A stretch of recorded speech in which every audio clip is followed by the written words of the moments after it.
Well, greetings and salutations, everybody. Welcome to the best damn movie-related show on the planet Earth, the John Campea Show podcast, coming from right here in our quaint little studio. I am, of course, your host, John Campea, and joining me in studio today, I got Ray Orr over here. Hey. Got Jonathan Voico. Hello, everybody. And most importantly, you guys are here. Thank you so much for being here, making this little show part of your day. Here's how the show's going to go. We're going to start off by talking about a bunch of predetermined news topics.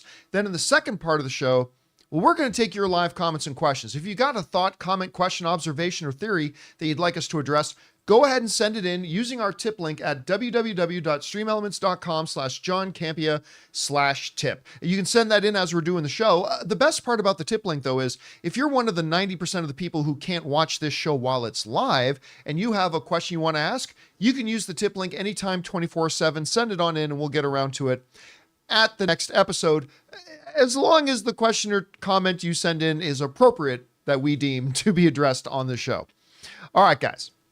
With that down, let's get things started here, shall we? And we're going to start off with this. Shocking the world. The number one movie at the box office in 2023 was not any kind of a comic book movie or any kind of a sci-fi movie. It was Margot Robbie's Barbie, making, if I'm not mistaken, like $1.4 billion at the box office. That's what it was, 1.4. 1.4, like right up there amongst some of the biggest films of all time. It got a lot of award season attention, stuff like that. Greta Gerwig did a great job. Ryan Gosling obviously killed it as Ken and what have you. So obviously, whenever a movie comes along and makes that kind of money, people are going to ask about a sequel. Here's the catch. Neither Greta Gerwig, Margot Robbie, or Ryan Gosling ever signed up to do a sequel. With a lot of movies, some might even say most movies today, the studios will put in the contract that you also commit to doing a second film. But apparently with Barbie, no such commitment was made. Well, now reports are coming out that Warner Brothers wants to move ahead with a Barbie sequel with or without the director who made it the biggest film of the year, Greta Gerwig. The folks over at World of Real are writing this. Daniel Reichman, who again, oftentimes is right, sometimes is wrong, but is reporting the obvious. Warner Brothers wants to make a Barbie sequel, even if it means Greta Gerwig not returning to direct it. I could have said that. Gerwig has stated that she isn't sure if she would want to return for a sequel, but why would that stop Warner Brothers from pursuing it, regardless of her participation? Barbie racked up $1.4 billion worldwide, and when is the last time Hollywood let such a hot property go without a sequel? Now, Gerwig is currently deep in pre-production mode on Narnia for Netflix, a project I still have no idea why she's doing this. It seems like a big waste of time to me, but whatever. And I say this as somebody who loved the original books. Anyway, which is set to shoot in late 2024. She has a 2-film deal with Netflix on Narnia, so they might be shooting these films back-to-back, although that has yet to be confirmed. All right. Again, we'll put aside the Narnia thing. I did I not from day one that they announced, I said, I don't think this is the right move for Greta Gerwig. But you have no appreciation for wardrobes. I just wish I could appreciate wardrobes a little bit more. Anyway, all hail C.S. Lewis. So I get the idea of wanting to make it. Now, Barbie making $1.4 billion, nobody in the world, let's understand this. Because one of our beloved viewers made a really dumb comment in the live chat prior to the show starting, saying Barbie would have made over $1 billion with or without Greta Gerwig. Point of order. Nobody in the film industry, not Warner Brothers, not Margot Robbie, well, she might have hinted at it once or twice, but nobody else in the movie industry ever thought Barbie was going to make $1 billion. Like, nobody thought it would. A lot of people thought it could be a big hit for sure, but $1 billion, no. At least not in like 3, 4, 5 months before the movie came out. Yeah. Because even those trailers weren't like jaw-dropping. That They first were fun. teaser, it was okay. It was They were fun. okay. Yeah. Yeah. Right? So Greta Gerwig managed to craft a movie that got Oscar attention, that captured the imagination of the world and delivered a really satisfying movie for most people. That doesn't mean, though, you can't do one without her. She's now done the hard work. She's established the world. Right. She's established the characters. Another director could come in and take it across the finish line. In an ideal world, you do a Barbie sequel with Greta Gerwig, but she's done the heavy lifting. right? She got it rolling. The first one is the hardest one. And there it is. It's done. They got it all set up. You could get another director. But here's where it gets more complicated, though. That's all great to say that we want to do another Barbie movie, even if it means they don't say they want to do one without her, but they said they want to do one even if it means having to do one without her. Right. You can't do one without Margot Robbie.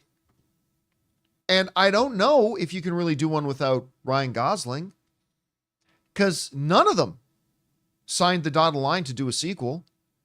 And considering how close Margot Robbie and Greta Gerwig worked on this together, would Margot Robbie even consider doing another one without Greta Gerwig?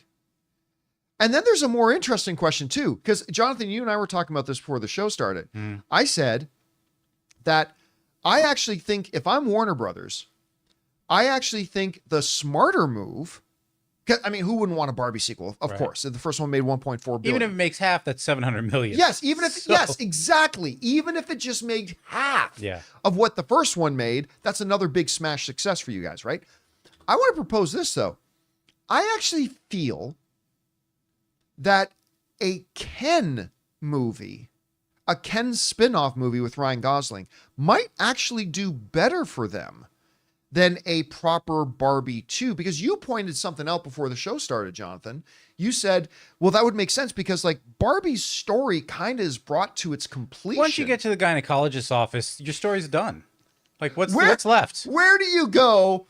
I mean, if I had a nickel for every time Ray said that, where do you go after the gynecologist? Yeah, you peaked. You peaked. So, but we did leave, and all joking aside, like obviously there could be more story to Barbie, but all joking aside, we did leave it with Ken having an epiphany. Yes. And we just kind of like, okay, then it was left there. Yeah, we just leave him there. So I think a follow-up movie of Ken going back into the real world or something like that, I could watch that. I mean, I think I would sit down and watch it. But again, you don't have Ryan Gosling signed up to do another one. However, hear me out. All right.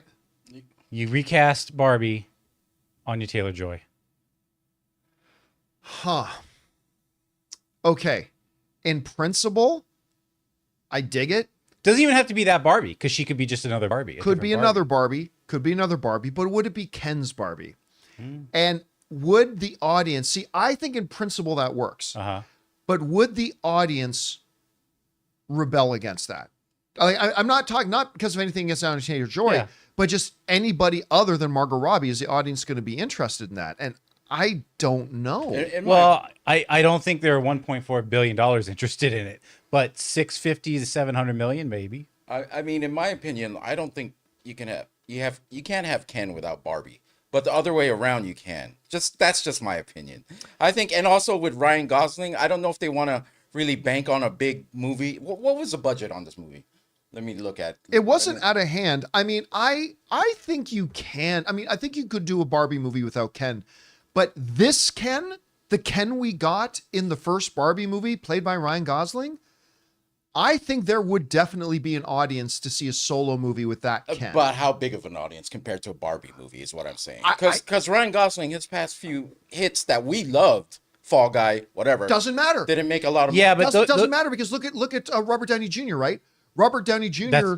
does The Judge, makes nothing. Does Dr. Dolittle, does nothing. But you put him back as Tony Stark. That movie makes $1.5 billion. I think Ryan Gosling as Ken again. And see, here's the thing. Let me put it this way. I think a Ken movie with Ryan Gosling makes more money than a Barbie 2 without Margot Robbie. I think a Ken movie with Ryan Gosling makes more money because that's the Ken that everybody who went to the first Barbie watched and loved. I'll top that. I think Barbie, just a Barbie movie, will make more money than a Ken with Ryan Gosling.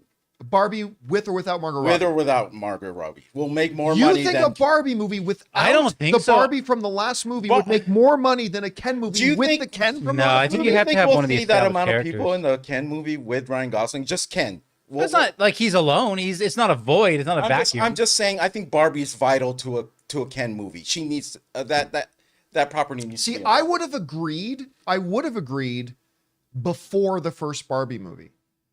But after seeing the first Barbie movie, the way they set Ken up and the way they did Ken, I think the popularity of that would completely carry over into his own movie, even if it wasn't Barbie. Now, listen, obviously, the ideal scenario is another movie with Margot Robbie and Ryan Gosling. Yeah. Clearly, I think none of us disagree that that's the optimal idea. But if you can only get one or the other, I actually think a Ken movie does better. Well, only because of where we left Ken, it's like there's more to his story now. Whereas Barbie's a human now, and you know what I mean? Like or a smaller role. I don't know, but you know, it'd be great if this becomes like a cinematic universe. If every Barbie movie has a different, like a big star as Barbie and a big star as Ken. Like it's different every movie. They switch it out. I don't know. I mean, I would that would be interesting. Here's another idea. Because it's such a role that like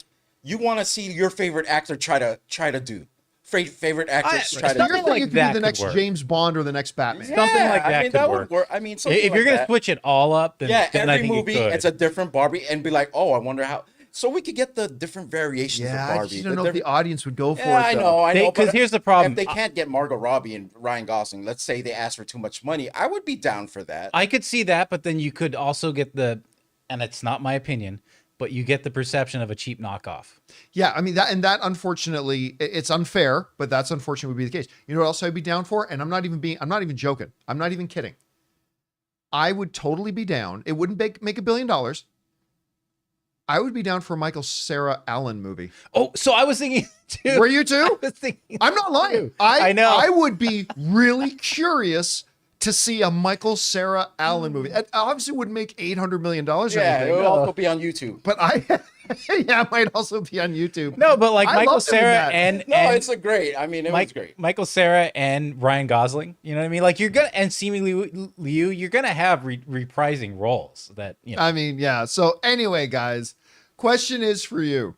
What do you think about this? Apparently, Warner Brothers is kind of committed to doing another Barbie movie with or without Greta Gerwig, but no mention of Margot Robbie and Ryan Gosling. Can you even do another Barbie movie without those two? Could maybe they look at doing a Ken if you can only get Ryan Gosling back? I don't know. Whatever you guys think, jump down to the comment section below and let us know your thoughts. All right, guys. That down. Let's go on to this, shall we? I think, in a really roundabout, weird way, a character in the Marvel Cinematic Universe who emerged as one of the more delightful characters, it's odd to say it about a villain, Zemo, played by award-nominated actor Daniel Bruhl, who, by the way, was absolutely, if you guys still haven't seen Rush, that he did with Chris Hemsworth, brilliant. Like, absolutely fantastic movie. Check it out if you haven't had a chance to see it yet. Well, you know, we left off with Zemo, if I remember correctly, and correct me if I'm wrong, with him being arrested, taken off by the Dora Milaje. So chances of survival low, but still being taken away. A lot of people thought that's it. But according to Daniel Bruhl, he thinks we are going to see Zemo again. This comes to us as Daniel Bruhl was being interviewed and asked directly, could you ever return to the MCU? And he said this, "It's fine for me. I can wait." He laughs. "I'm a very patient man." No, I'm not. But it's funny because in the meantime, I just wrapped on a show that's called The Franchise. Remember, we talked about that a few months ago. A show called The Franchise where it's actually a satire about the superhero universe. So it was fun to switch sides, so to say. But knowing Marvel, they have a lot of sense of humor, so they will probably find it funny as I did. And who knows? I mean, I'm still not dead, talking about Zemo. I'm very confident that I will be back. I'm very confident I will be back. All right. Zemo was, you know, in Civil War, I actually kind of felt, and I did a full editorial about this, showing how I think the events of Civil War kind of would have unfolded inevitably with or without Zemo being a character in the movie. But that being said, when they brought him back into Falcon and the Winter Soldier, I thought he was one of the shining things in that series. I mean, I didn't love Falcon and the Winter Soldier, but I liked it. I appreciated it. In a thumbs up or thumbs down world, it was a thumbs up for me. Sure. But I didn't love it. But still, every moment that Daniel Bruhl was in it, and of course, it gave us one of the greatest memes ever to come out of the MCU with Dancing Zemo. Yep. which became He's out there dancing somewhere. an internet sensation. So he says he believes he will be back as Zemo. Now, the question will be, where does a Zemo character fit? Where do you put him in? Does he become a recurring character again in Sam Wilson's Captain America run? That's the obvious choice, but not that it's correct, but that's where I would start. Right. But Because his main problem was with Stark yeah, to start with. Well, for now at least, Stark's not there. Then it was kind of like the Avengers as a whole. But the Avengers team as it stood at that time no longer really exists. Then he was in Falcon the Winter Soldier. I don't know that I see him popping up in Thunderbolts, although initially I thought it would have been a great idea to include Zemo in the Thunderbolts. I would have thought that too. That would have been a great addition. So I like the idea. Look, whenever you have a great performer, and Daniel Bruhl is that, he is a great performer. Whenever you add a great performer to your roster, it can never be anything but good. The question becomes then, where does he go? Now, some people in the live chat are seeing already that like Armor Wars is a possibility, but they've already got that all written up. So I don't know if he's going to be in there, or else, you know, maybe Secret Wars, he comes back. But whatever it is, I would be very happy to welcome Daniel Bruhl back to the MCU as Zemo. It's just going to be a matter of finding out where's the best fit for him. The question is for you guys, what do you think about that? If you were in charge of the Marvel Cinematic Universe right now and you were given a directive to bring back Zemo, where do you think would be a good place for him to go? Or do you think they'll ever actually bring him back? Daniel Bruhl seems to think so. Maybe you disagree. Whatever you guys think, jump down to the comment section below and let us know your thoughts. All right, guys. With that down, let's move on to this, shall we? You know, one of the biggest movie franchises, for good or for ill, in cinematic history is the Fast and the Furious franchise. And for me, the Fast and the Furious franchise has been a bit of an emotional roller coaster. I really did not like the first couple of Fast and Furious movies. Me either. I thought the first one was just a blatant plot point by plot point direct ripoff of the Keanu Reeves, Patrick Swayze film Point Break. Point and it Break. was just literally just a pure ripoff of that movie. Right. I didn't really like 2. I didn't like Tokyo Drift. I Oh, hated come Tokyo on. Drift. Oh, man. Tokyo Drift is not Come good. on. I had a roommate. I didn't even get into it, but man, No, it's awful. do it. And then suddenly I saw 4 and I was surprised. I'm like, you know what? 4 wasn't bad. I didn't mind 4. And then the upswing began. We got into this streak of Fast and Furious films, 4, 5, 6, and 7, which I just loved. Like, loved all 3 of those. 5, 6, and 7 were great. I even really liked 8, although 8 was the beginning of you got to the peak of the roller coaster, and 8 was, you're still pretty high up there, but it was the beginning of the downfall, because then came 9, and 9 was hot garbage. And then came 10, which maybe wasn't as bad as 9, but still pretty bad.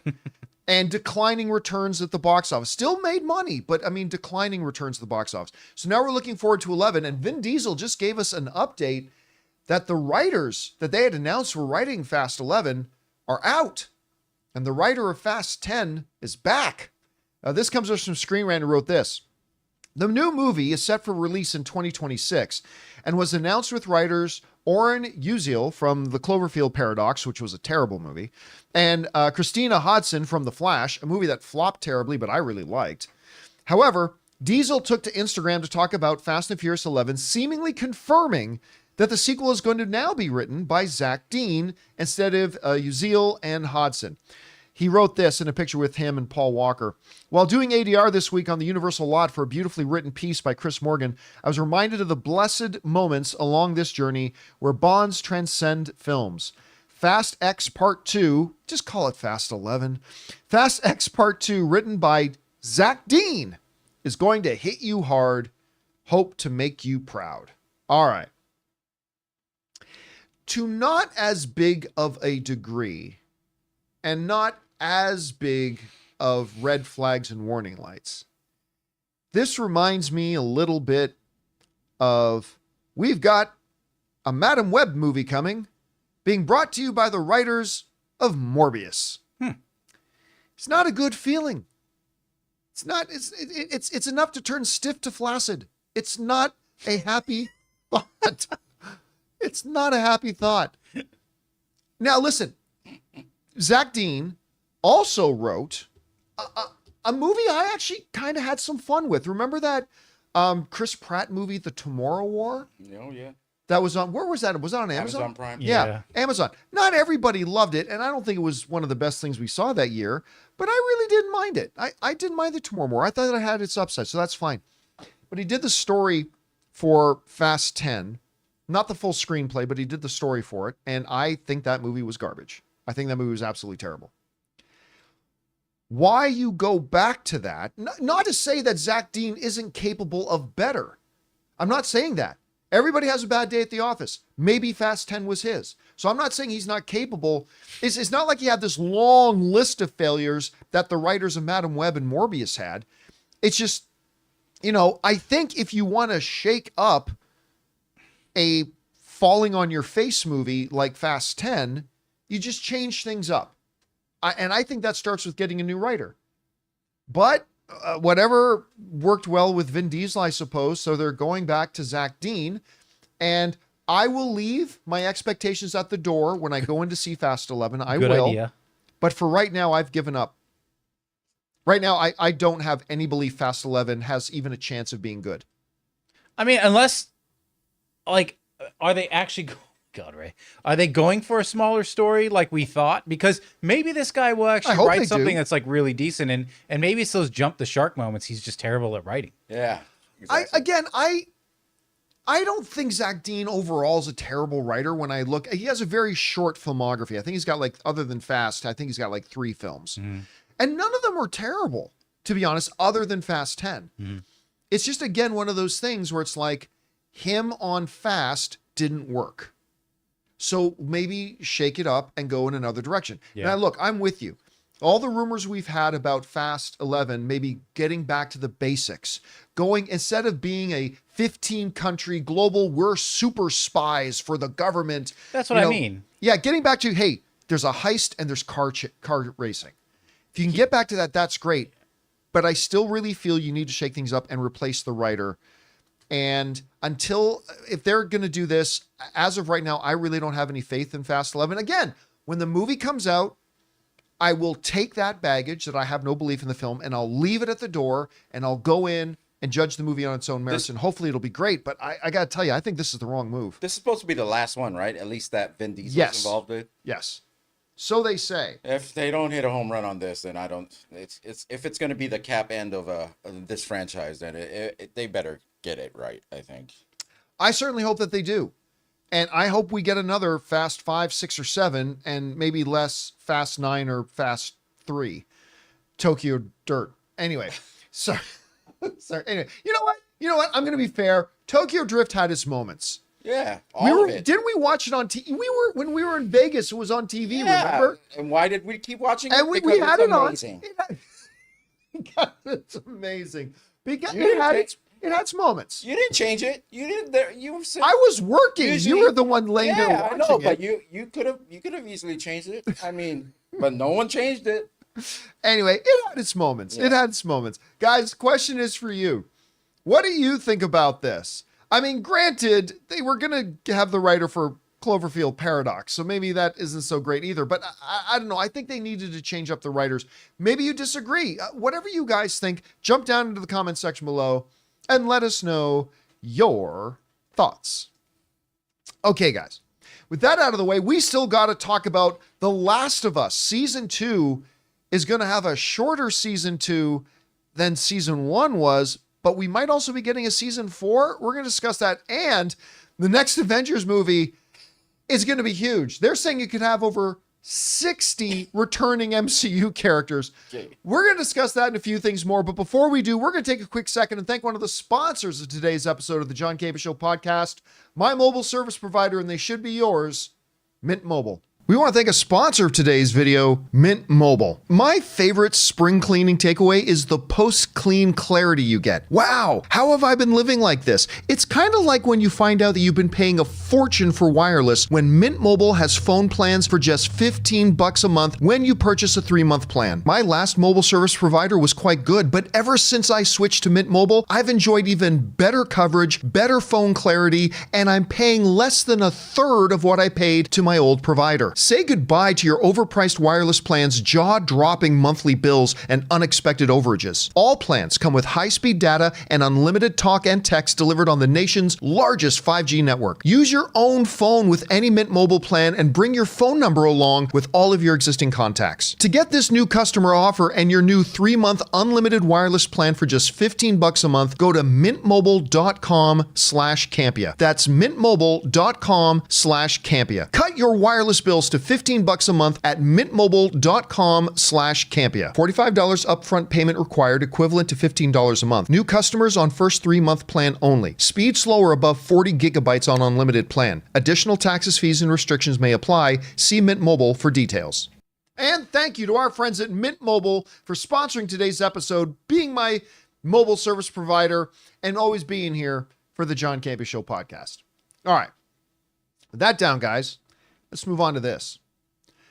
One of the flat out greatest television series that we have had in years is The Last of Us. I was so overwhelmingly impressed with that show. I didn't have a lot of belief going into it, I admit. I mean, I like the casting. The story of Last of Us is fantastic, but there hadn't been a track record when they announced this of video game material doing well on the screen. Last of Us came out, blew us all away. Like, such an incredible series, like right up there with Shogun and House of the Dragon as the best things on television going right now in the world. Mm-hmm. So we've been waiting, though, very patiently for a season 2. They, of course, are in production of season 2 now, but we just found out that we're getting fewer episodes this time. But there are some caveats to that. Let's check this out. The good folks over at Deadline are writing the following. It's a case of good news, bad news for The Last of Us fans who have been patiently waiting for more than a year for new episodes of HBO's award-winning drama adaptation based on the acclaimed video game. When season 2 finally arrives in 2025, it will be shorter than season 1, consisting of 7 episodes. But the good news is that a potential third season will be, quote-unquote, significantly larger and possibly bigger in scope, and there could very well be a season 4 coming behind it, according to series co-creators, executive producers, showrunners, and directors Craig Mazin and Neil Druckmann. Plus, one of the season 2 episodes will be, quote-unquote, quite big in length. I've heard whispers of an episode in season 2 of being an hour and 45 minutes. Wow. Which, for those keeping score, would be the equivalent of 4 episodes of Disney+. I knew that one. We weren't keeping score, but I think someone was. Yeah, someone was keeping score. Now, the guys go on, Mazin and Druckmann go on to talk about the fact that, look, they knew that the story they had for Last of Us 2 was too big to do in one season. So they said they just had to try to figure out where a natural break point was. Like, where's a good moment to have our commercial break in between seasons? And so they said they didn't set out to do 7 episodes. It's just the fact that this point, they said in the story, is our natural break point for season 2 into a season 3. And that one of those episodes are going to be quite long. Hour and 30, hour 45, something like that. Something like some massively long episode, which is amazing. I hope you're paying attention, Disney+. Look, I got to say this. And do we have a spoiler warning? Yeah, graphic? 1 second. Let's see if we can get a spoiler warning up. I'm going to mention something here that will be considered a spoiler for any of you who don't know anything about the game. I understand most of you guys here do know the story of the game, but for those of you who don't, we've got a spoiler warning here right now. You might want to mute your computer until we're done. Like, once we're done spoiling something, we'll take down this spoiler. So once you see the spoiler thing come down, you can unmute your computer. Okay? Got it? All right. The death of Joel is oh my God. What? The death of Joel is obviously a major turning point in the entire Last of Us saga.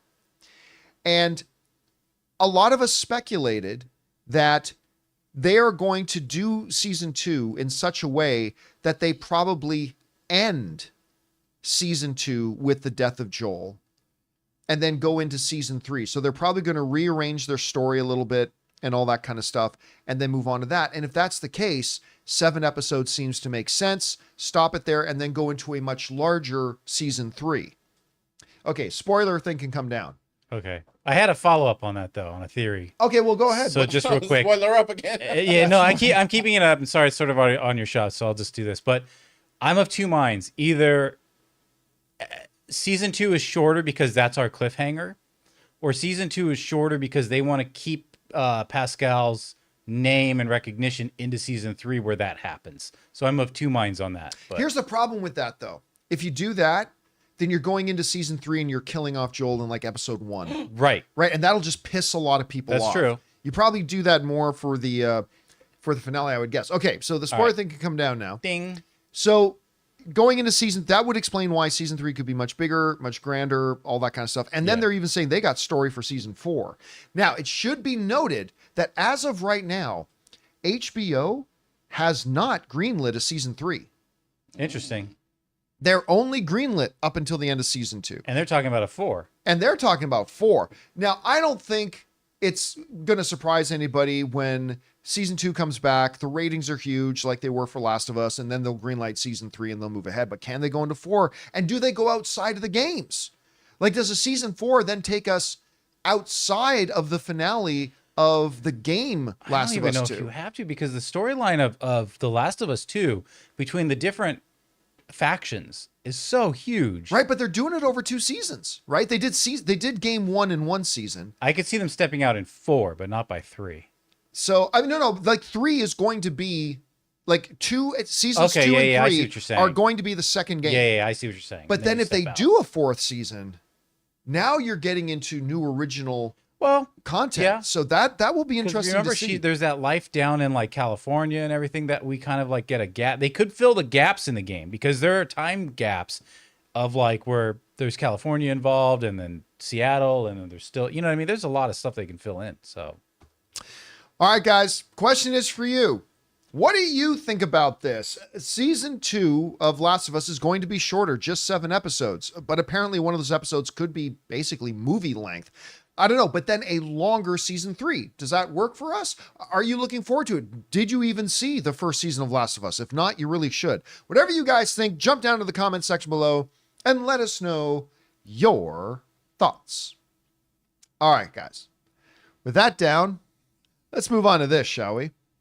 You know, the other day, I think yesterday, came this massive news that Marvel has told Deadpool and Wolverine director Sean Levy that we want you to direct the next Avengers movie.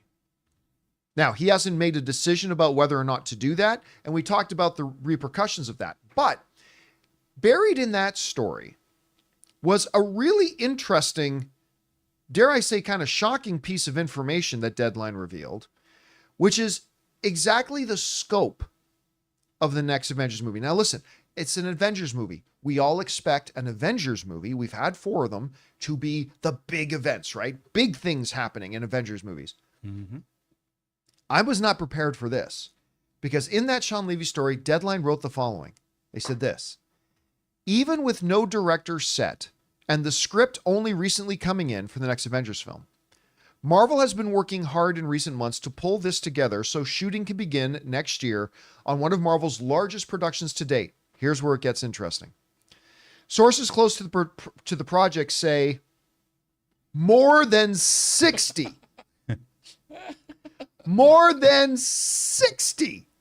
MCU characters could reprise their role. Here you go, Sean. Here you go, Sean Levy. Happy birthday. Good luck. 60. Here's 60 characters. Now, one of our viewers, Moto, I think in the live chat, said something like the lines, 45 of them are going to be Happy Hogan variants, which I love that. All right, hold on. Back up. 60? 60. All right.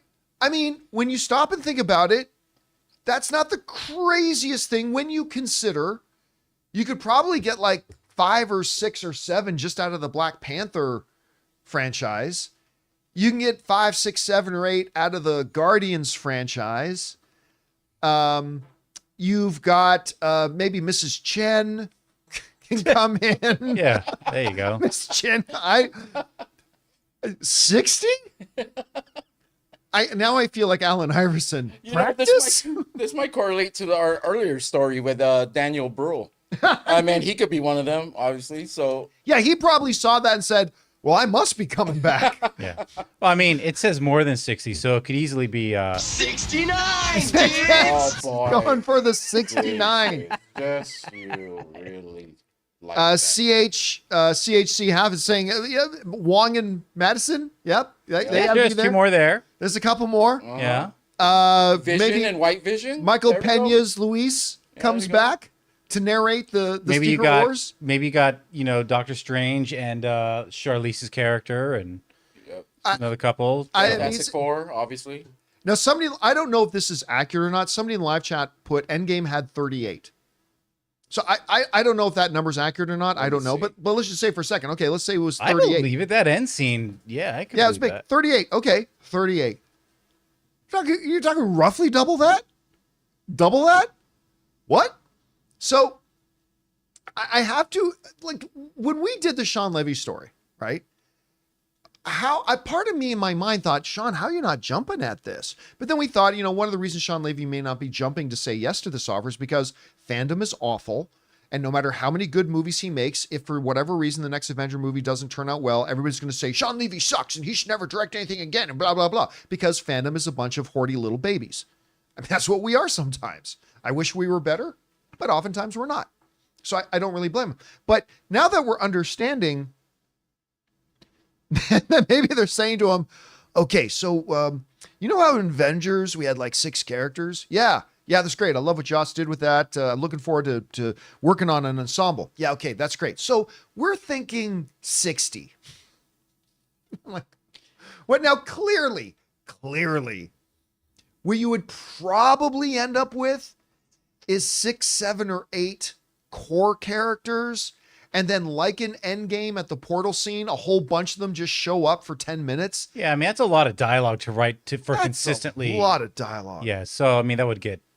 I will say, just going off the point of, like, the man-baby thing and complaining, maybe this is a safe time to do an Avengers film because heightened emotions have lowered. People have kind of, like, lost some faith in Avengers films and Marvel. So, at this point, it'd be like, what did we expect? Or it was better than I expected, or it's amazing because he's got a great track record. This isn't like this guy's blown everything he's ever touched. He's made gold out of this, the things he's directed. Yeah, he's done really, really well. So you can't say like, oh, he was awful, he sucked, unless you're just an idiot, which I'm sure that those people exist. But at this point, it's not like we're coming off of Endgame all of a sudden and we're like, what?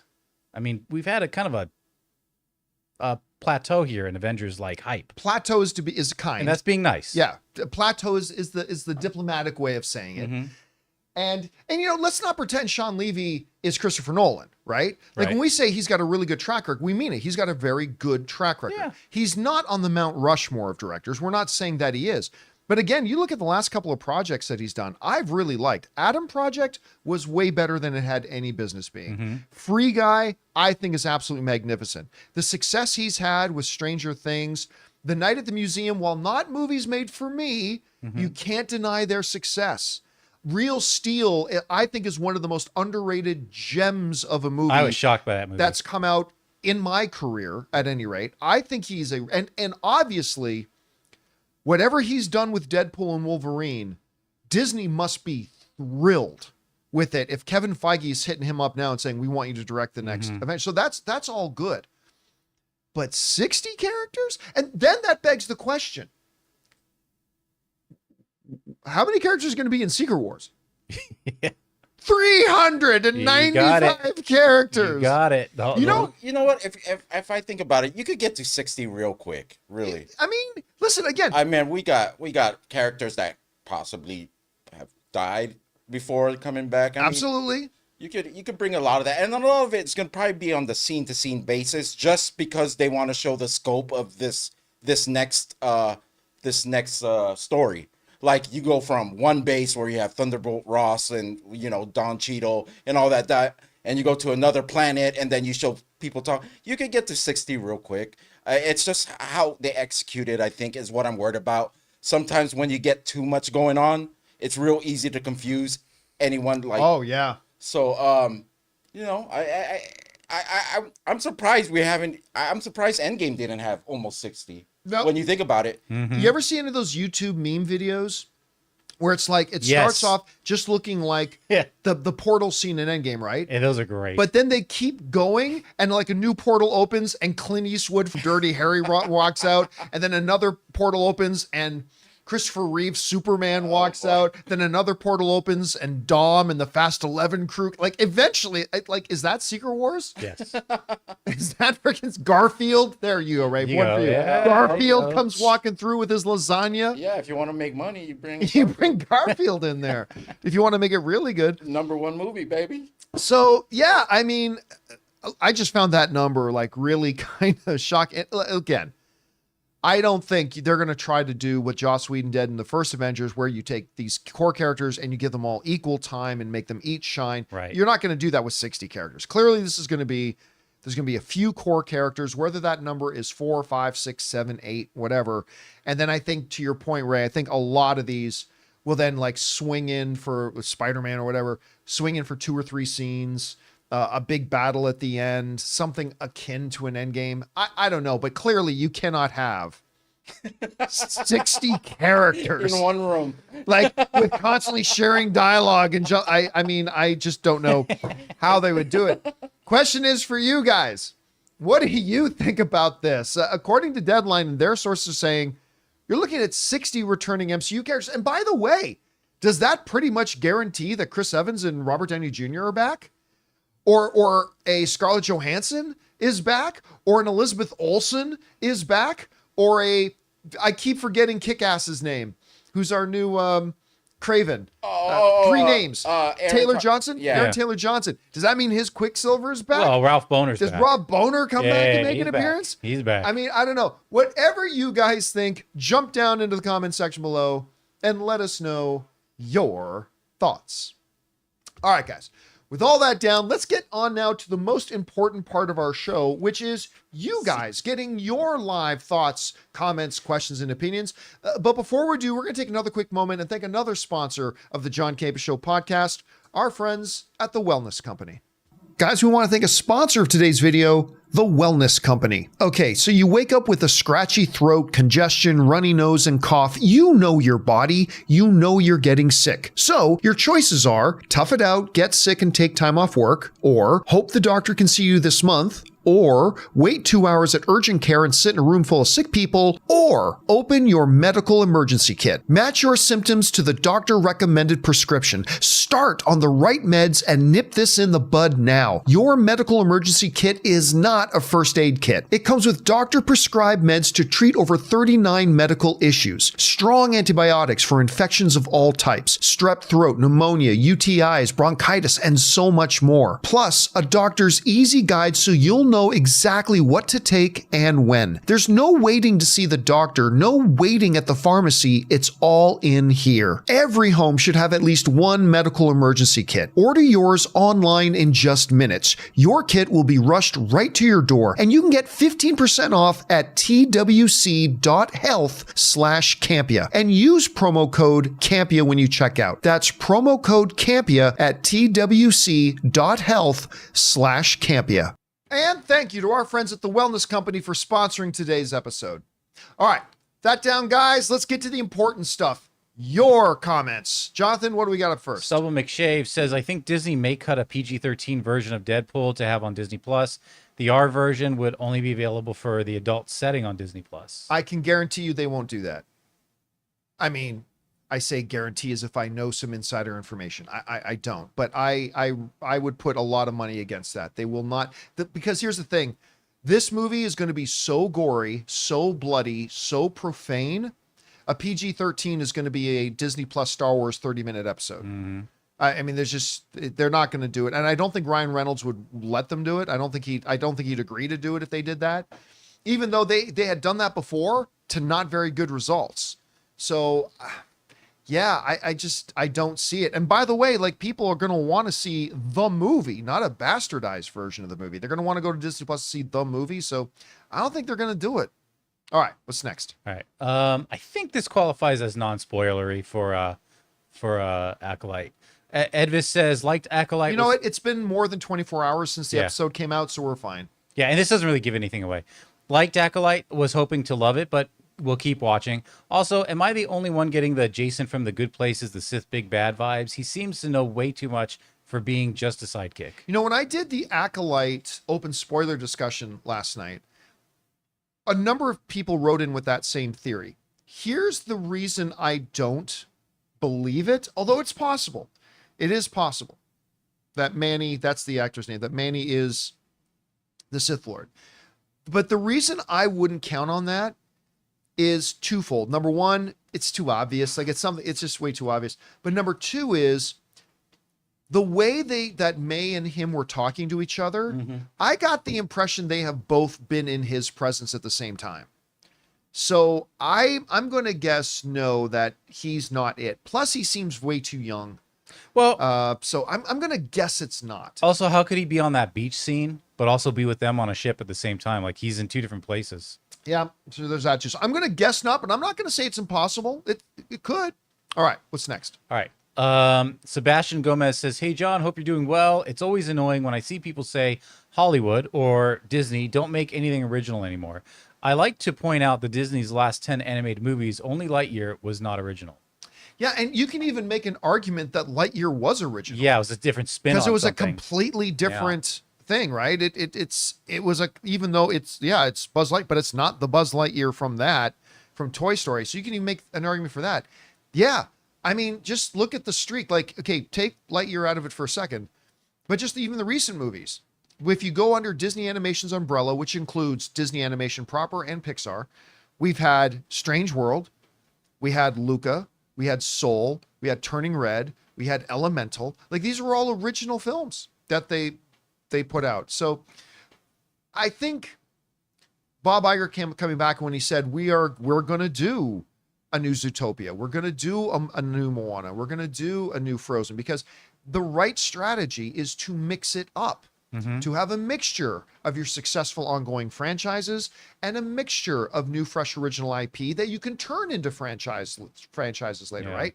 That's the right approach. And yeah, definitely and again, the old adage, Hollywood doesn't do anything original anymore. Actually, if you took a second to read a little bit, you'd notice that Hollywood makes more original films today than at any other time in history.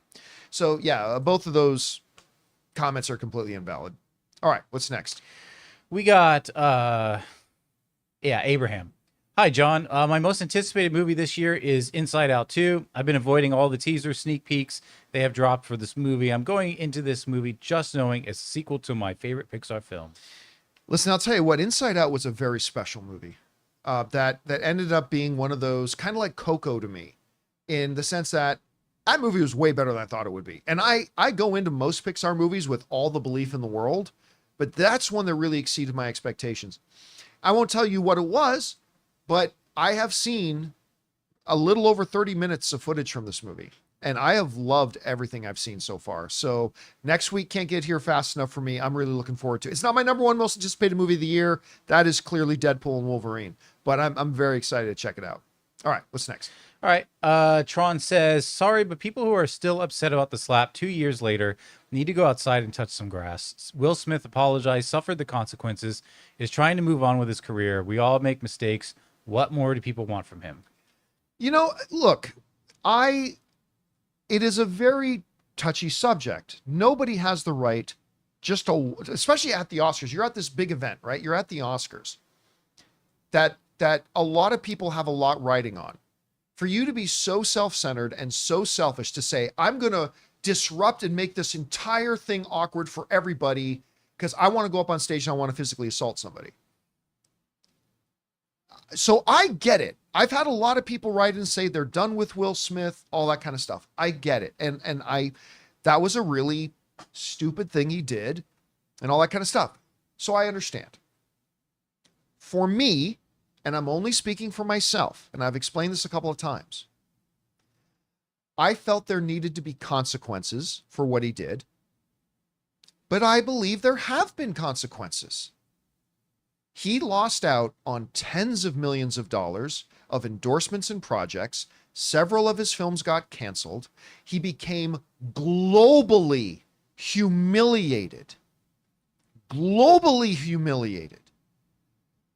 And, you know, he got a ban, for a certain 10-year ban or something like that from this. Look, all I'm saying is, if Will Smith had jumped up on stage, did a double leg takedown on Chris Rock, got full mount, and proceeded to land elbows, like rain down ground and pound elbows until cops ran on stage and pulled him off of Chris Rock. Yeah, maybe something more severe. He went up, he slapped the guy, went back, sat down. Should there be consequences? Yes. Has he suffered consequences? Yes. But it's been years. And he paid the price. And for me personally, I'm not speaking for you, and you have the right to feel however you feel.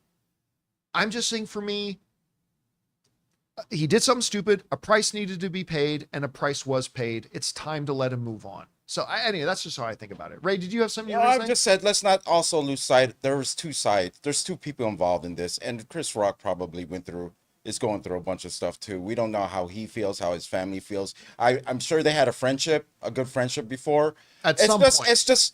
I just think the public just needs to feel whatever you want to feel, but it's those two that really need to hash it out. You know, if I could really believe that they made peace with it themselves, then I could probably not even talk about it anymore. You know what I mean? Because I still feel like maybe they still have something. I don't know. Oh, they have not made up. Yeah, they have not. I mean, Chris Rock has said he's never gonna be friends with Chris. It's because that's public humiliation, and no one really knows how that feels on that sort of scale. Yeah, there's two people involved. I don't want to get into it. It's just, again, I just feel people are too quick. Again, this is just how I feel about it. I sometimes feel people are too quick to want to pass a career death sentence for something. I mean, again, you're not going to get any argument out of me that what Will Smith did was profoundly stupid, profoundly selfish, and profoundly ignorant. You're not going to get any argument out of me. Of course it was. But do I believe walking on stage and smacking a guy should result in a career death sentence? Oh, no. I don't agree. I don't agree with that. I think there should be a price, and he's paid a price. But at the same time, I could see, I'd be with your argument if there was like a group of people trying to say, do not hire him ever again. We're going to sign these petitions, ruin his career. He does not belong up on stage on stage or in front of a camera anymore. They'd be like, come on, get out of his business. If you don't want to support him. Now, where I am okay with it is like, if you don't want to go see his movies, then don't go see his movies. No one's forcing you to. Yeah, and I would say this to anybody who would say that Will Smith slapping another person should result in a career death sentence. I would say this. The only difference between Will Smith and most people is that Will Smith has the attention of the world. And I would propose that if the world got to see you at your worst, you'd be canceled very quickly. The problem, the unfortunate thing for someone like Will Smith, and again, he did what he did and he should have paid a price, and he did pay a price, is that the world pays attention to what Will Smith does, particularly on an Oscar stage. I'm just saying, if the world saw you on your worst moment, if the world saw you do your worst thing, or say your worst thing, or do your worst thing, there would be everybody on the planet calling for your career death sentence too. Anyway, we've gone on about this long enough. Let's move on. What's next? All right. Anonymous says, my only problem with the Dust Cloud Escape in Acolyte episode 2, Master Soul is literally teaching younglings in episode 1 about not seeing with your eyes. It felt like a good opportunity to have a setup payoff with the dust not slowing him down. I kind of was thinking the same thing. Yeah, but you're taking that literally. Like when he's talking about that, he's talking about more in depth in the moment. Like, so when I was doing the Acolyte open spoiler discussion, somebody wrote in and said, and I get this, like that just completely took me out of it. Like, what, a big dust cloud and all of a sudden she gets away? And I'm like, but we let Batman do that for 50 years. You know, Batman can be surrounded by like 40 trained professional law enforcement officers and pull out his little pebble and go, pew, and some smoke. And then he disappears. And we all go, including me, we all go, cool. He was able to, right? So the Acolyte is there. It's her against two. She creates this massive dust cloud and is able to slip away. It wasn't just dust. There was impact because she blew that stuff back. Yeah. So there, I mean, and she was able to slip away because it's easier to get away from someone than it is to catch someone. So I just looked at it, it's like, okay, yeah, that's fine. And it was a quick moment. It's not like they sat there in the dust for 10 minutes and then using the force to focus, they still were. No, it was a quick moment. Boom, smoke. She slips away. And I'm like, if you're going to have a problem with that, then you got to have a problem with Batman because they've been doing that forever. Obviously, that sand wasn't from Tatooine because the Jedi's knows Tatooine Oh, sand. Jedi know Tatooine. Yeah, They know how to they're deal very with familiar. Tatooine This sand, must no have been doubt. unfamiliar sand Yeah, that's true. that she used. That's true. Yeah. All right, what's next? Logic. Jay Wentz says, hey, everyone, I just got to say, I think that Bad Boys 4 is going to be the biggest debut for the summer so far this weekend with 65 million, beating every May release debut, including Apes. What do you think? Who are we kidding? What are you talking about? Like Inside Out 2 is going to beat the shit out of Bad Boys. Yeah, I think he kind of forgot that. Deadpool and Wolverine. Deadpool and Wolverine is going to beat the shit out of. Look, But he's just looking backwards. Yeah, from what I we think. have, Oh, if you're talking up until this point. Yes. Yeah, well, he didn't say that. He said of the summer. Listen, Ray and I are going to go see Bad Boys 4 tonight. We're going to go see it a little bit later this afternoon, and I'm really excited about it. I'm not a huge Bad Boys fan, but I really liked the last one. I thought Bad Boys 3 was really fun, and I'm really excited to see the fourth one. They did project it to have a $50 to $55 million opening, which would have been fantastic. Now they've downgraded that a bit to about a $40 million opening, which I still think would be a big win for them. I think a $40 million opening for this movie would be great. But biggest opening of the summer? No, it's not even going to be the biggest opening of the next 2 weeks. So It's holding a 70% right now, but you know what the unfortunate thing What's that that? I noticed?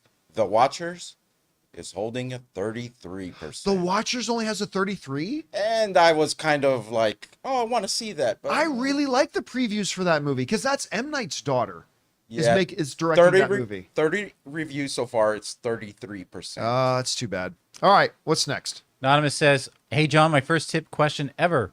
Thank you so much, man. With the Acolyte being 100 years before the prequels, what do you think happens in The Phantom Menace? They say the Sith have been gone for a millennia. What does this mean for the Jedi in the show? I mean, well, the Jedi still exist, and to me, that just means the veil of the dark side was still up, so they didn't know. They thought they were gone. But there's also potential bigger consequences, right? Because that means that Jedi Master Soul never discovers that there's a Sith Lord behind this, or that we do have our heroes discover the Sith Lord and they all die. Yeah. Like the bigger consequence is the result of this show can't be that they know about the Dark Side Master. They can't actually ever find out what it is and who he is because, again, in the prequels, they say the Sith have been gone for a millennia. I mean, so, or do they break that canon? Do they break that canon and go, you know, there is a new threat in the universe that, you know, the Sith have returned. Might as Like, well. okay. I mean, so I don't know, but it could have some very big ramifications. M. Joseph B in the live chat just put in a good theory too, or the Jedi cover it up, but then they'd be covering it up from themselves because It's them yeah. Because the guy who said the Sith have been gone for millennia was a member of the Jedi Council. Right. So I don't know how you hide it from him, but I don't know. Well, we'll see. All right. What's next? Mega Red says, hey, crew, regarding Levy, the Hollywood Reporter reported that the studio has pushed the film by several months, opening the door of opportunity. Does this mean we can expect Avengers 5 to not make its May 26th date? At least this means more time to work on it. Was the May of 26th the push date, though? I don't think they've pushed it again since they reset the date. Are you saying the Hollywood Reporter is saying they pushed the start of production date on it? Either I have not heard anything about them moving the date of Avengers, the window, at least at any rate, of pushing that. So I don't know. We'll have to wait and see. All right. All right. Well, they follow it up with I think Levy makes 100% sense. Look at Free Guy. He delivered a witty, fan-satisfying, fun, time full of references. That's what Avengers is. I agree with Ray's point. Levy's hire will be turning point for Marvel. Deadpool looks great. He's talented. Let's go. Again, look, are there other directors that they could name that I would be equally as or even more excited than Sean Levy's name? Yes. But Sean Levy's a great name and one that I think would do very, very well with this franchise. And here's the thing, too. We talked about this momentarily the other day, but I think it could be a big deal. I think that almost pretty much ensures that Ryan Reynolds' Deadpool will be a part of that movie. Like, if Sean Levy's directing it, I think that's almost then a gimme that Ryan Reynolds is back and he's going to be playing Deadpool more in those things. Again, we'll have to see. I think he is a great fit for it. And again, I think we will get a true sense of just how great he would be for the next Avengers film once we see Deadpool and Wolverine. Because clearly, Feige's really happy with it. Yeah, and Disney must be really happy with it. So yeah, they have confidence in him. They clearly do. All right, what's next? Tron says, you talked a lot about how big Deadpool will be, and I know it's early, but how big do you think Venom is going to be? $1 billion is unlikely, but 650 to 7 is possible, in my opinion, if it's good. Trailer's gotten a lot of views so far. So the first one made 856. Yes, the first one made $856 million. The next one made 506. Right, and it was a decline in quality as well. I mean, I like the second one still, but What's it was the second one made? 500 and something. Ooh. So, which is still a good amount of money. I mean, yeah. Morbius and Madam Web are looking at that 500 million and feeling really jealous. Sony needs a win like that. So I'll still peg it somewhere in between those two. I'm thinking 750. I don't know why that came. Unless it's bad, then it's going to be like 450. I'm still thinking it's going to make sense. All right, here's the thing: take $1 billion off the board. Yeah, there's no chance Venom 3 makes $1 billion. Nope. Like no chance it does. I'd be thrilled if it did, but there's no chance it does. I also don't think there's any chance it makes as much as the first one did. What, like, again, and a lot of people forget that first one made over $800 million. And everybody said, you can't have a Venom movie without Spider-Man. No one's going to care. 800 something million dollars. People cared. If it's good, and I'm saying as good as the first one, I think if it's as good as the first one, certainly better than the second one, I think 700 could be in reach. I mean, you know what? I think more likely is 550. I'm going to say 550 is what it can make. You know what I think it's going to benefit from? Just that title alone, The Last Dance. I mean, it's like obviously people might think, oh, it's the last one. We got to go see it. But will people care if they don't care about the character already? Yeah, I don't know. I really like the movie, so I like the movies too. But again, the last one wasn't as good, which will diminish some people's anticipation for a third one. So I think if it can do 550, I think they take that, especially with Madam Web making $100 million. If and this is a big if Venom 3 can pull in 550, I think they take that as a big win. Now, if it's not good, I'm not kidding. I think 250 is possible. If it's not good, I think it only making 250 is possible. But if it's really good, I'm going to peg it for 550. And I think they need to take that as a big win if they do. All right, what's next? Julia Goodwin says, what's an old TV show you dismissed as a kid but love now that you're an adult? Mine is The Golden Girls and Frasier. I've been going through Golden Girls, just peppering them in as palate cleansers here and there. You know? What'd you say you passed up as a kid? Yeah. But I don't know any shows that were out as a kid that I've then gone back to find as an adult. I'll tell you one recently. What's Seinfeld. That? Every time it was on, I would always pass it up. But recently, since it's the show that comes on before the Office episodes come on Comedy Central, I'll have it on, and I'm like just listening to it because obviously I'm not watching, and I'm like, well, Anne's the same way. Anne started binge. Well, she goes, she'd never seen Seinfeld. She started binging it in January and got through all 9 seasons in about 4 months. Yeah, now I'm just watching the episodes now. So yeah, I did that with Cheers. I did that with MASH and a little bit with Golden Girls now. So I've been going back with all those old things. All right, what's next? And Caligon says, hey there, John, did you recognize that the meditating Jedi Master Torben is a little Tommen from Game Game really? of Thrones. Really? No, I had no idea. That, by the way, that character looked ridiculous. It was Iron Fist. When I that was my reaction when I saw that. I was like, "What is this fake ass beard and weird?" That was balding. That was a ridiculous looking character. Like, That 16-year-old did not age well. I dug that he was doing like this meditation that. it's actually comes out of the comic book lore of Star Wars. It's actually got roots in some of the comics of what he was doing with that meditation. Yeah. That was cool and everything. I kind of like that. Just don't cast a 21-year-old But to he be an old looked man. so ridiculous. yeah, and he looks so scrawny too. Like, what has he been doing? Scrawny's fine. He might have been I thought they were gonna throw change He at him. might have been a different race too, where they're just like a smaller kind of like frame. Yeah. That I didn't mind, but it was just like, but his dude, face looked ridiculous. beard Yeah, he looks was so super fake. young. Yeah, Anyway, all right, what's super next? young old. yeah, super young Super old. young old. Jacob Waldrop says, adding to yesterday about teacher IP, have you seen To Sir with Love? I also recommend Freedom Writers, and if you want TV, check out Abbott Elementary. It's the best representation of teaching in a public school I have seen. Okay, so I've seen all of them except for Abbott Elementary. I started season 1 and just could not get into it. And I think it's funny. my wife Anne loves that show. So I mean, I've seen a bit of it only because when she's had it on when I've been in the living room too, and it looks pretty. Again, it's another The Office, Parks and Rec. It's pseudo mockumentary, documentary style, just like Parks and Rec and whatever, and Modern Family. But here's the thing: The Office and Parks and Rec and Modern Family were all really good. And listen, it was the first network show to win best comedy at the Emmys in what, like 15 years or something like that? Like, it was the first network show to win the top prize in like forever. So I have decided I do want to watch it. Because my wife loves it so much. It's won so many awards. I'm going to go back and watch it at some point because I hear nothing but good things about Abbott Elementary. Even one of our viewers, Absorbent Individual, is saying, "Oh, Abbott Elementary is such a great show. Writing is solid." Yeah, I keep hearing that, and I'm going to have to check it out. All right, what's next? We got Sam C, who says, "Hey crew, since I started watching last year, I don't think I've heard you discuss one of my favorite films, Misery." Many times we've talked about Misery. Yeah, we sprinkle it in. I haven't seen many Rob Reiner movies, but Misery and The Princess Bride are two of my favorite films ever. Thanks, Bring on the Filthy. Misery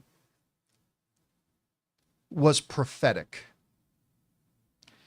in the sense that years and years before it ever came to be, Kathy Bates is the toxic online movie fandom. Yeah.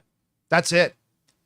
There's a very, very dark, cancerous, toxic corner of, online quote unquote fandom that are perfectly the representation of Kathy Bates's character in Misery is the perfect representation of that. It's what it, but look, that aside, it is a wonderful, wonderful movie. It's really, truly wonderful. And it doesn't get brought up enough, to your point. But it's truly great. And well, I mean, Princess Bride is Princess Bride. No discussion needed. But yeah, Misery's fantastic. If you've ever seen it, do check it out. All right, what's next? Rayla's Trenchcoat says, a couple weeks ago, I wrote in saying that I had a bad foot flare up and that it was a wake up call to lose weight. Well, I've lost 15 pounds so far and feel so much better already from having more energy, sleeping better. Best decision ever. Dude, that's awesome. And listen, one of the things that I remember your comment, and I remember saying at the time, because this is a truism. If you find yourself like really overweight, right? Because a lot of us are a bit overweight. I got to work out intensely every day just to stay fat. But if you are like really overweight, the advantage you have is that when you start eating a little bit better and getting a little bit more movement, a little bit more exercise into your daily routine, you will find that you will drop pounds, like more pounds than like somebody like another person might if once they start working out. Like you will get to see yourself have some instant results, which can hopefully be very motivating. So anyway, as long as you're doing it because you think it's better for your health and that it'll make you like be able to live life in such a way that it'll be happier, great. That's fantastic. And so I applaud you. Well done. And I hope you're able to keep going, man. All right. Just make sure you do it in a healthy way. All right. What's next? Spider-Fan says, hi, John and crew. Do you think we will get an announcement of the Marvel Star Wars schedule for the next 3 to 4 years in SDCC or D23 this year, or another year of the same things we knew since 2019? Not for Marvel, because I think we've already got a bit of a roadmap for Marvel over the next couple of years, right? Mm-hmm. Like, we've already got Avengers 5, Avengers 6, we got Blade, we got Fantastic Four, so there's already a whole bunch of things that are already on the roadmap, and I don't think Kevin Feige is going to say, now, let's give you the rundown to 2030. I don't think they're going to do that. With Star Wars, let's face it, we don't know what Star Wars is going to give us. They say there's a Rey movie. I'll believe it when I see it. They say there's a Mandalorian movie. You know what? I do believe the Mandalorian one. I do believe the Mandalorian movie is going to happen. That they've got all the pieces in place, so I think that's going to happen. But I almost feel like if you're Lucasfilm, you got to reevaluate where you're at once Mandalorian comes out. They're in such a bad position. They haven't had a movie out in over 4 or 5 years. The fandom is completely divided. I think at this point it would be folly for them to try to announce the next 4 to 5 years. So I wouldn't be counting on it. Plus, Star Wars is going to hold all of their announcements for when they do a Star Wars celebration, probably. So that's my guess at any rate. All right, what's next?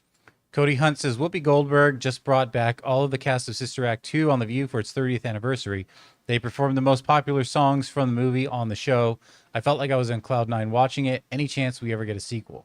There is one in development with Tyler Perry. Yeah, we did a story not long ago. The Whoopi Goldberg said they were doing a Sister Act 3. One. So, like, whether that ever actually comes to fruition and gets the full green light, but she has said they're going to do a Sister Act 3, so that could very well be happening. All right, what's next? Okay, David M says, hey, John and crew, according to Empire Magazine, the Academy is reportedly adding a stunts category. While it would be a tough category to work around, I would love to see it in effect if they can figure it out. Would love to see stunt work honored. Just to be clear, the Academy did not say that they're adding a stunt category. They said they are looking at adding a stunt category. I still believe it's going to be very difficult for them to do in any real way, because unless you're there on set watching how they're doing all the stunts, I don't know how an Academy member votes on it. Right. And ultimately it's just going to be Academy members voting for whichever they think is the better movie. And that sounds ridiculous, and it is ridiculous, because they're not going to be there on set to see actually the stunts happening, how the stunts are done and all that kind of stuff. They're not going to see it. And it's going to be very, very tricky. Now, I've heard the argument then gets made, well, have every movie make a little 20-minute sizzle reel showing each and every one of the things. So wait a minute. Now you're saying an Academy member, on top of watching movies, they all now going to watch every movie's 20-minute thing about their stunts? But on top of that, I was thinking, well, okay, but now you're giving an award to who made the best vignette on stunts. And if you didn't do it... Exactly. You're not giving the award for best stunts in a movie. You're saying, here's the award for movie that put together the best 15-minute sizzle reel of their stunts. Yeah. And it would then be the only category in the Oscars that requires additional viewing because for every other category in the Oscars, it only requires the voting members to watch the movie. So again, I am all for figuring out a way to honor the stunt community in movies. It's so vital. It's so important. I just don't know a legitimate, proper way to do it. And I think that's why they're saying, hey, we're going to look at it, but I don't know. We'll see if they're able to come up with something. All right, what's next? Anonymous says, what's up, guys? My question is about Dune Part 2 and its Oscar chances in the acting categories. Well, Oppenheimer's glad they were the next year, that's for sure. Bardem and Ferguson are locks for me, but what about Chalamet and Zendaya? Chalamet dominated and deserves the nod in my eyes. Absolutely. Okay, here's the problem. I can't tell you that Chalamet deserves anything when I haven't seen 65% of the movies that are going to come out this year. Mm-hmm. it is very feasible that 5 more lead actor performances come out this year that we might even say is better. Like, I think Timothée Chalamet is remarkable. And if I was an Academy member, and the nominees had to come out tomorrow, absolutely Chalamet's on that list. I don't know for sure he's going to be there. Chalamet was great in Dune 2, but was it a Daniel Day-Lewis in There Will Be Blood, greatest single performance in the history of Hollywood? No. And since it's not, well, who knows? We'll have to see what happens over the next year. But yes, Oppenheimer should be thanking their lucky stars that Dune moved out of that year and into this year for sure. I mean, I don't know. I think that scene where he was like, "I drink your spice, I drink it up." That's pretty good. So I sniff your spice. All right, what's next? Enrique says, "Hey, John and crew viewers, since your Infinity War videos, one nitpick about the Acolyte: why did the Olega Jedi Master take the crew the longest route to see Torben when Osha literally went straight to him? It drove me insane when I noticed that." I said that when we were watching it, right? So they're walking through this local Jedi temple, and as they're supposedly going to this Jedi Master's chamber, Osha splits off and goes another way. And she ends up in that Jedi's chamber like 2 minutes before everybody else gets there. It's like, why?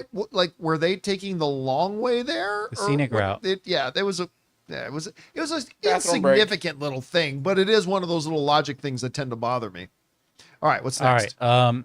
AL says, I've noticed that Disney is currently the only big studio that has yet to get into the video game adaptation hype train. Universal has Mario, FNAF, and Twisted Metal. WB has Last of Us and Minecraft. Paramount has Sonic and Halo. Why isn't Disney in this trend? I don't know the answer to that. Here's my guess. I'll just give you a guess. 95% of all video game adaptation stuff has sucked and failed. That's not an opinion. That's a statistical fact. Like, yeah, in the last couple of years, we've had some good stuff, but Disney's probably sitting, again, I'm just guessing. They're just probably sitting there and looking historically. I don't think anybody disagrees with this. 95% of video game adapted material to either television or movies has sucked and failed. So if you're Disney, why would you feel the need to jump on that and start investing hundreds of millions of dollars? And maybe plus, if you're Disney, sorry. I was just saying, maybe if you're Disney, you say, you know what? Let's wait a couple more years to see if some consistency develops in, like, there being popularity with this stuff and it catching on. But until then, you know what? It's just got a history of failure for now. So I don't know. What do you think? It's not really in their wheelhouse either. It's not. Right? That's the other thing. It's like, not in their wheelhouse. They got their own characters that they've created, right, that I think they're concentrating on. I mean, the only thing I could think of is Kingdom Hearts. I just got a new game on the Switch called Illusion Island, where, like, Mickey, you play as, it's a multiplayer, and that thing looks cool, but I could never see that as a series or yeah, their own IP. It's hard to do that. And by the way, somebody in the live chat, gotta always bring this up, says, don't they have Wreck-It Ralph? Wreck-It Ralph was not a video game franchise. Yeah, that was never a video game that Disney then took and adapted. It's video. Wreck-It Ralph, get this, understand this, is not a video game movie. It's not. It was not. If there was not a Wreck-It Ralph game that then they took and adapted. So Wreck-It Ralph does not count. All right. What's next? Honorary members, CJ Rebirth. I haven't watched The Bear yet, but I'm happy seeing how successful Ayo Edebari's been. She is blowing up. Yeah, outside of that.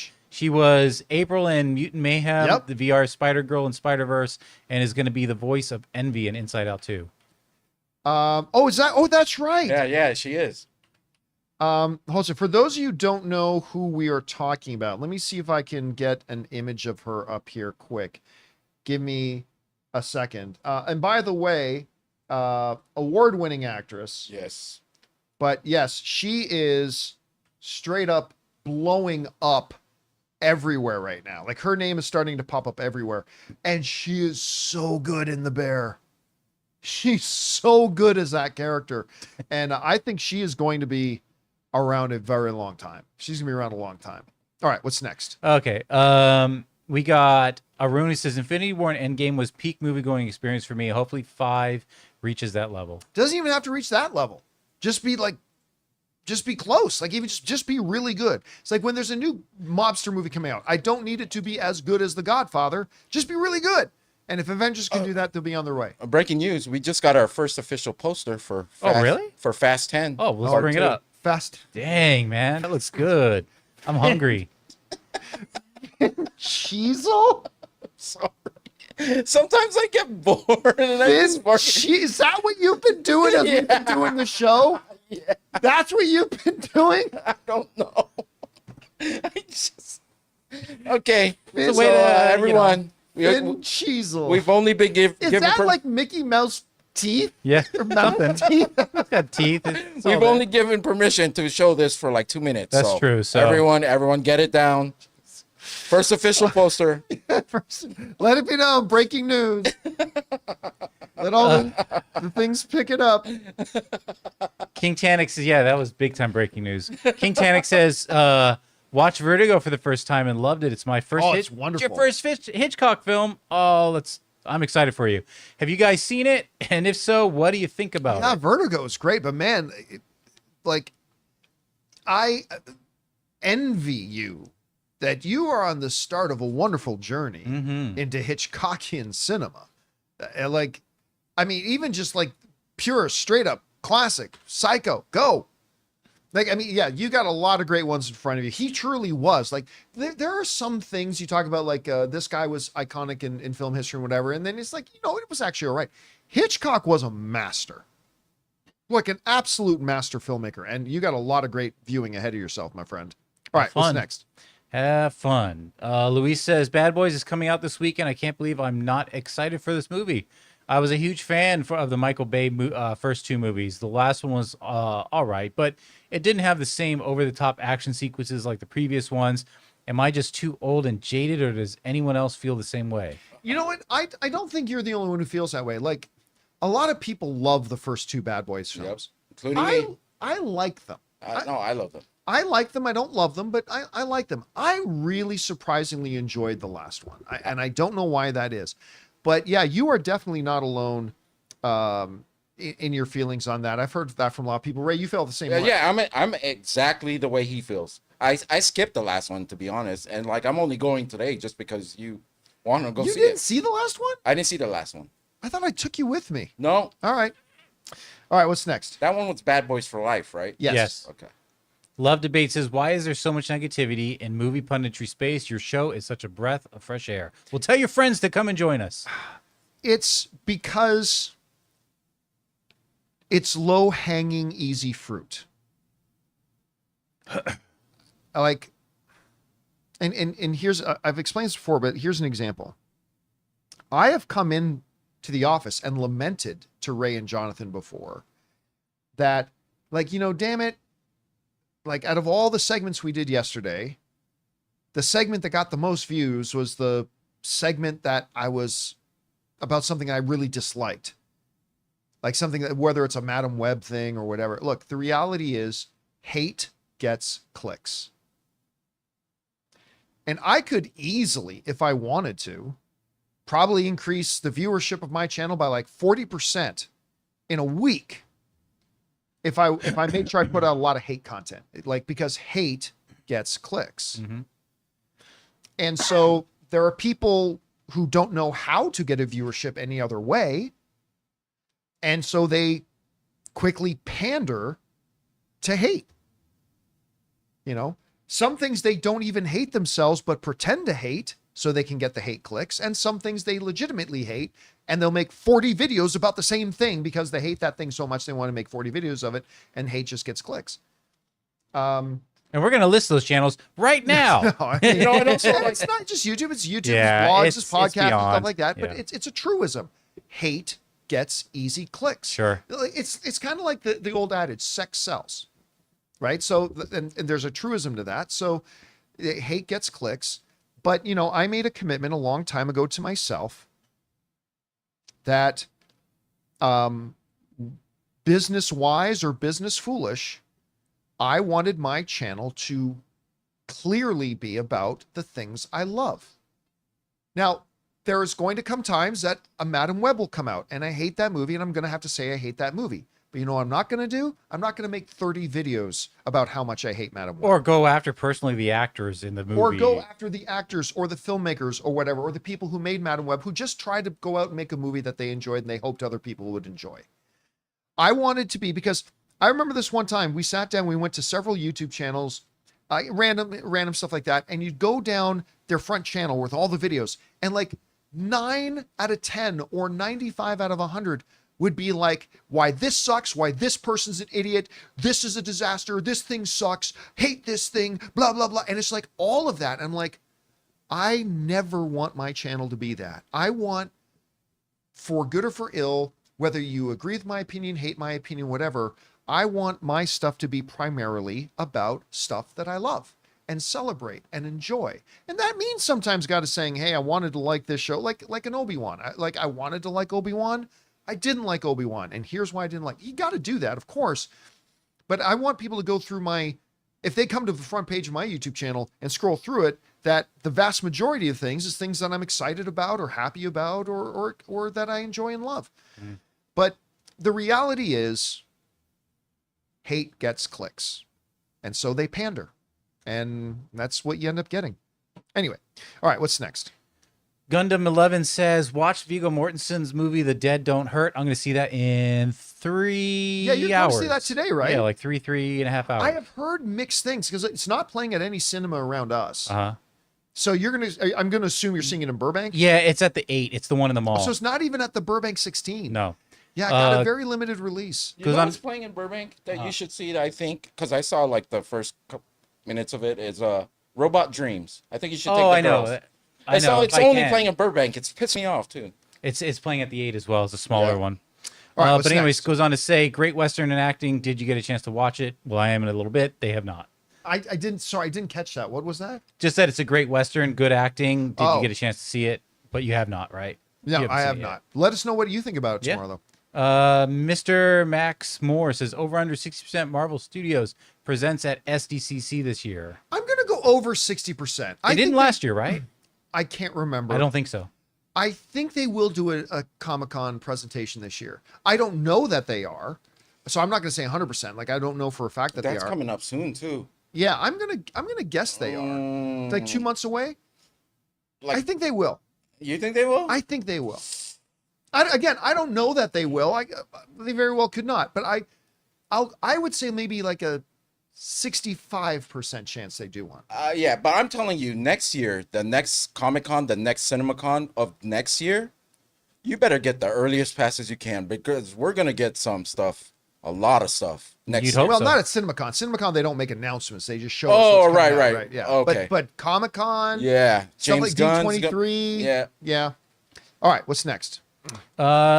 George Harris says, how does Ann feel about the Lakers coaching search, including rumors about Dan Hurley and JJ Redick? As long as it's not JJ Redick. I told Ann, if the Lakers hire JJ Redick, I'm done with the Lakers. I'm not, by the way, I'm not a hardcore Laker fan, just so you know. That's my local team, so I go and support it. But if the Lakers are so fundamentally fucking stupid that they go out and hire a guy to be the head coach of a legendary franchise like the LA Lakers, who has never even spent one day as an assistant coach in the college level, and they hire that guy to be the head coach, I'm done. I'm not going to spend $1 on going to a Laker game. I'm not going to do a damn thing. Like, if they're going to be that idiotic, F them. Like, just totally F them. Anyway, and that's kind of how Ann feels too. All right, what's next? We got Jeremy Miller who says, with Bad Boys 4 coming out today, what is everyone's favorite Will Smith movie? Ooh. It's kind of... He crosses so many genres. Oh, wow. I'll tell you what, his Muhammad Ali movie was great. I like Pursuit of Happiness. I was going to say, his Malcolm X movie is great. The Pursuit of Happiness has to be right up there. Yeah, that was so uplifting to me. Pursuit of Happiness is so freaking good. Man, what are some of the other really good ones? I mean, the ones where he's just like, he's Will Smith, being his character. Yeah. Obviously, you've got then like Independence Day and MIB. And a lot of people are saying MIB. Yeah, the MIB movies are great and fun. I even like iRobot. I like that too. Hitch, that's too. But that's just Will Smith being Will Smith. Did you guys like iRobot? iRobot was all right. No. What was the one? Not iRobot. What was the post-apocalyptic Legend? Right, I Am Legend. That was decent. Yeah, that was these two. But when you get into his real dramatic stuff, that's when he really shows. Exactly. And again, Pursuit of Happiness. I mean, that's a super special movie. Yeah, his Ali one. By the way, he got an Oscar nomination, I think, for his Muhammad Ali one. Yeah, he's a really terrific actor. All right, what's next? Okay. Carlos says, "Hey John, a while back you had announced a plan to finance some smaller YouTube channels. Is that something you're considering?" I don't think we like. The plan went out the window when we had $100,000 stolen from us. The wind was taken out of our sails. We like for those who don't remember, like we were setting up this program where we were going to do sponsorships of some smaller YouTube channels, and then as we were starting to get our mechanisms in place for that, and we started the submission process and all that kind of stuff, we had $100,000 stolen from us. I mean, look, that aside from just sponsoring, I mean, that was a scary time because we had just come off the strikes and everything, and then Cast Media screwed us and was like, yeah, we got again. We weren't the only victims. There were other prominent places. When I say prominent, more prominent than us. We're not prominent, but we had some prominent channels and other that lost as much, some significantly more than we did. But yeah, I don't know about you, but if $100,000 suddenly disappears from your bank account, that kind of puts you in the straps. That put us in the straps, man. And unfortunately, as a result of that, we had to abandon the YouTube channel sponsorship program, which sucked. Toppled a lot of plans, though. Yeah, it toppled a lot of our plans, as a matter of fact. All right. We got Callum who says, "Hey John, thoughts on the new Deadpool Dexter prequel? Shame the old cast won't be back, and it will feel weird about Michael C. Hall being there. But I hope the show's good after the new blood ending badly."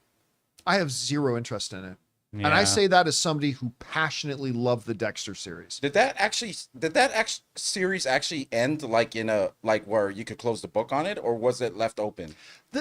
So the original series did not have a great ending, but it had an ending. Okay. Right? Dexter gets away, takes on a new life, all that kind of stuff. Then they did, what was the name of it? Yeah, the one with Dexter Snowblood or whatever. Yeah, with the what's that guy's name that was in the John Wick 4? The guy at the end. Clancy. Clancy Brown. Yeah, Clancy Brown. Wasn't he in that? Yes, I think he was in that, as a matter of fact. And New Blood is what it was called. Thank you guys in the live chat. It was Dexter New Blood. And I didn't like it. It had some promise when it started. It picks up with Dexter now years later. And it's like, does this weird thing about now, then I think Dexter dies in it, if I remember correctly. And like his son is taking up the mantle. I don't know. So it just wasn't good. So I'm not interested in this prequel. You're probably in the belief that, a series, if it ends, it just leave it alone. Right? No, listen, if you have a new great idea. Really? Okay. For a good story, I'm all for going back and revisiting characters we love, but you got to do it well. And I didn't think Dexter New Blood was very good. And you know me, I'm not really big on prequels as it is. Yeah, that's what I was going to bring up. So it's like, I have zero interest in this. Again, I say this as a big Dexter fan, no interest in this whatsoever. All right, what's next? We got Aragon who says, "Why do you think Disney shows aren't great when they have their own channels for kids, and they do pretty good with those, but when it comes to Disney Plus shows, they're usually not great as telling an actual TV show that makes sense?" Well, I think he's just saying like, okay, number one, making good TV shows is remarkably hard. It's incredibly difficult. Number two, as much as we sometimes complain about it, let us not lose sight that Disney Plus has had some fantastic freaking shows. Like, not just good, fantastic. WandaVision is absolutely incredible. Ms. Marvel is wonderful. Andor, I think, is the best thing Star Wars has done since the original trilogy. Some people really super like the Loki series, particularly Loki season 2. I mean, listen, Mandalorian season 1 and season 2. Let's not lose sight of the fact that Disney Plus has had some fantastic big wins. But it's difficult making that stuff, especially when you got Lucasfilm and Marvel, who are really more well-tooled for making movies than they are TV shows. It's a hard thing to do. And also, speaking for the kids section, I mean, a lot of these series have been established for a long time. Like even Bluey right now, the newest episodes are great. Like go back to any first season of any of those kids shows and compare them to what you're seeing now. I bet you most of them, they're way better now. So they've already got their feet on the ground, I think, with a lot of these series in the kids section. Excuse me. One of the live chat users also points out Percy Jackson. Percy Jackson was great. Yeah, I really liked it. So and a lot of people are liking X-Men '97. I think it was also a lack of just not having the showrunner, like the show Bible set up and everything. And not having you had traditional a lack of focus. showrunners and rushing. Having to rush and having to like being told by the corporate bosses to put out as much as you can as fast as you can, which is what the mandate from Chapek was. Right, and that's why we see a lot of the first episodes to all these series like really good. Yeah, and then it falls off. Yeah, then it falls off. All right, let's take two more. What's next? Okay, No Country for Bad Movies says, "Hey crew, settle this debate for me. Is Silence of the Lambs a sequel with Michael Mann's Manhunter?" Well, I do not believe it is. No, I say yes in no sense, but okay. Manhunter is based on Red Dragon, the first Hannibal Lecter book, and Lambs is the second book and the second movie. So logically, it is a sequel, but people have tried to tell me otherwise. But it's not a sequel. It's like saying the same thing. Like I personally look at the Kiefer Sutherland, Charlie Sheen, Three Musketeers, and Leonardo DiCaprio's Man in the Iron Mask. I see that as a sequel to Kiefer Sutherland's Three Musketeers. It ties perfectly together. Mm-hmm. But it isn't actually a sequel to the Three Musketeers. It's not. And so while in the books there was this and that, the reality is Silence of the Lambs was not made as a sequel to that. It just wasn't. Yeah. So in it doesn't every reference real that technical term, it's not a sequel. It doesn't reference that. But yeah. Yeah, so there's that. All right, let's take one last question today. Amin says, even though season 2 of Last of Us is going to be only 7 episodes, I'm totally fine with it because they already said each episode will at least be an hour long, with one of them being close to feature length, still longer than Disney Plus shows, 7+ hours for a season. Sign me up. Yeah, would I still like more episodes? Sure. Yes, I would still like more episodes, but we're going to get a lot more story than, say, The The Acolyte is going to be 8 episodes. And probably at the end of the day, it's going to be about 4.5 hours. Mm-hmm. Whereas Last of Us Season 2 is going to be 7 episodes and probably closer to 8 or 9 hours in total. So we're going to get a lot more story, a lot more fleshed out. So yes, I'm disappointed we're not getting 12 episodes, which is what I would really like it to be. But we're going to get a lot of story. Yeah. And they're breaking it. And season 3, they're saying, is going to be significantly bigger. Yeah. If that gets greenlit, which I assume it will be, you're going to get more. My guess is season 3 will probably be 10 or 11 episodes long, is my guess. But yeah. And guys, that'll do it for today's episode of the John Campea Show podcast. Thank you so much for being here, making this little show part of your day. Big special thank you to all you guys who sent in questions. Number 1, because you gave us fun things to talk about. But number 2, you supported our channel, whether you use the tip link or whether you're one of our beloved YouTube channel members. You supported our channel and all of us involved with the channel. Thank you guys so much for your support. Don't forget to come on back and join us for tomorrow's installment of the John Campea Show. We're going to have me and Ray are going to be talking about and reviewing Bad Boys. Chris Carr's going to be joining us as well. Anyway, we'll look forward to seeing you then. My name's John Campea, and until next time, my friends, bye-bye.